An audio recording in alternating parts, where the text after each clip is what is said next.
Mr. Fahim Kiani, Chairman Tehreek-e-Kashmir, and distinguished participants. I thank Mr. Fahim Kiani for organizing this timely video conference on Kashmir. I pay tribute to your leadership. First, my heart goes out to the brave and proud people of the United Kingdom who are fighting the coronavirus pandemic with courage and resilience. We have a special connection with the United Kingdom because of history and the presence of the large diaspora community there. Your pain is our pain. Your suffering is our suffering. We are confident that you will be able to successfully beat back this menace. In Azad Kashmir, we too are combating the deadly virus. Thankfully, so far, the incidence is low and there have been no deaths. We have made full preparations for an effective response. We owe a debt of gratitude to the British parliamentarians and diaspora community leaders who stood by us like a solid rock after August the 5th last year. The Indian-occupied Jammu and Kashmir is under a double lockdown, a punitive, crushing siege since August the 5th last year, and now the coronavirus lockdown. The IOJK is facing 5 acute problems because of this abnormal situation. First, while the world is fighting coronavirus, occupation troops are killing young men in cordon and search operations, and then posthumously and falsely accuse them of militancy. Second, thousands of prisoners arbitrarily detained, including teenagers and children, are rotting in cramped concentration camps and jails in the occupied territory and in India. The Indian government has spurned appeals of 6 international human rights organizations to release these prisoners incarcerated under unlawful laws because the risk of the spread of COVID-19 is very high. Hurriyat leaders Yasin Malik, Asiya Indrabi, Shabir Ahmed Shah and others are not being released. Third, COVID-19 patients in IOJK are not being given proper support or care or treatment. Restrictions on high-speed internet are increasing the number of corona patients. Doctors, nurses, paramedics are under severe stress.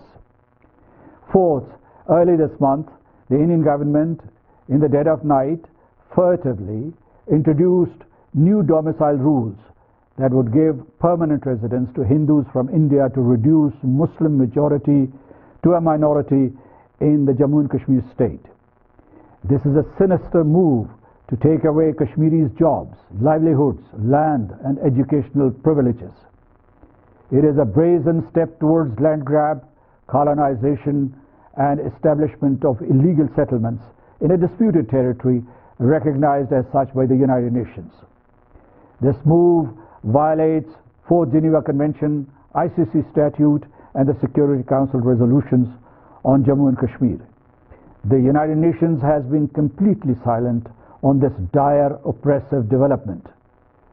The Organization of Islamic Cooperation has condemned it, but that's all. Powerful nations are quiet. Even traditional allies of the people of Jammu and Kashmir haven't had the time to speak up. The extremist ruling party in India thinks it will get away with murder once again.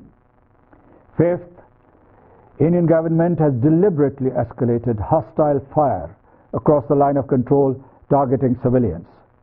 Use of artillery and mortar weaponry has caused huge damages to lives and infrastructure.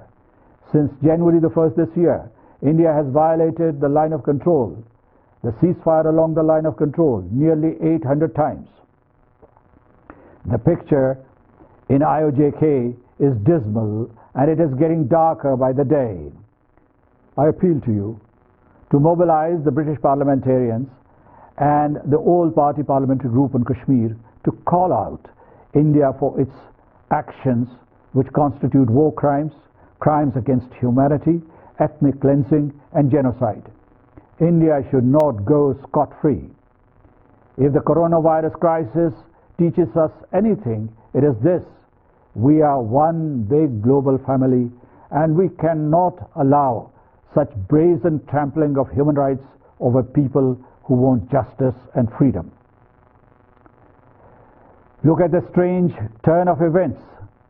When the lockdown was imposed on Jammu and Kashmir last year and we were running from pillar to post, knocking on all doors, caning and wailing, pleading for intercession. Nobody, especially those in power, paid any attention.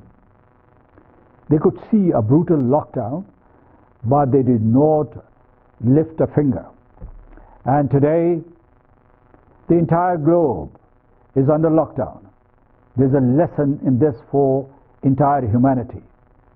Distinguished participants of the conference, I appeal to you to reach out to the United Nations Secretary General, Mr. Antonio Guterres, High Commissioner for Human Rights, Michelle Bachelet, the UN Security Council, World Health Organizations, and leaders of the most powerful nations on our planet to help stop India's unbridled tyranny in Kashmir and the rise of violent Islamophobia in India itself.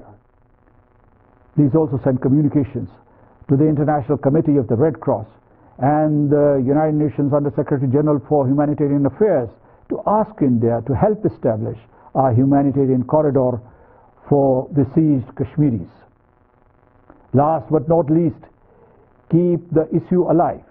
Keep the Kashmir issue on the global agenda. I would appreciate if you could share the conclusions of your deliberations with us so that we could also support your efforts. I thank you.